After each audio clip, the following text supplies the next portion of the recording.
Are you bored of plain chicken salad? Well, I have just the recipe for you. It's my Madras Chicken Salad.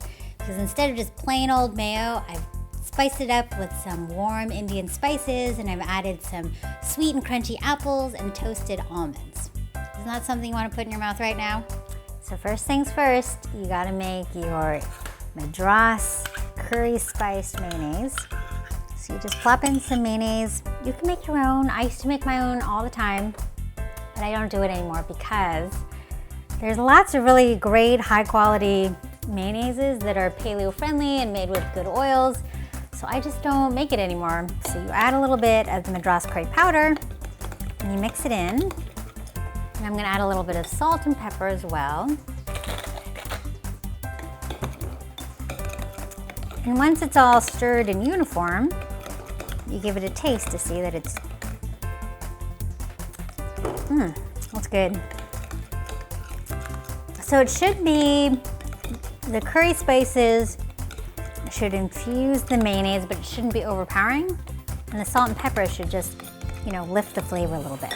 So I have one small apple here that I've diced up, and I'm gonna add the juice from half a lime. And I always like to cut my limes like this. I just cut parallel to the two ends because there's a lot of cut surface. And so when you squeeze it, a lot of juice comes out. And this is to keep the apples from browning, and it's also to add some tang to the salad. So once this has all been combined, you add your chicken, and this is just leftover chicken that I had in my fridge. Rotisserie chicken is fantastic in this. You add your acidulated apples. And again, you can add as little or as much as you want. If you have more chicken, you can add more chicken. This is all I had in my fridge. And sometimes that's just how you have to make your lunches. And then to this, you add some cilantro. And if you don't like cilantro, you can leave it out. I know that a lot of people are genetically predisposed to have it taste gross and taste like soap. And for those people, I'm really sorry. But you can just add more scallions if you want. And that's the other herb that I toss in here. So this I keep in my fridge for, up to 2 days. And when I'm ready to serve it, I add some toasted almond slivers, which adds a nice crunch. And there you have it, this delicious Madras curry salad. The Madras curry has lots of really great herbs in it and spices like turmeric and cumin. So you should, that's really good.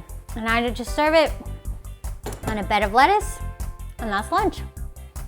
So grab some butter lettuce and you can line a platter with it. For good measure, I add some extra almonds on top. I add some extra limes in case people like it a little tangier.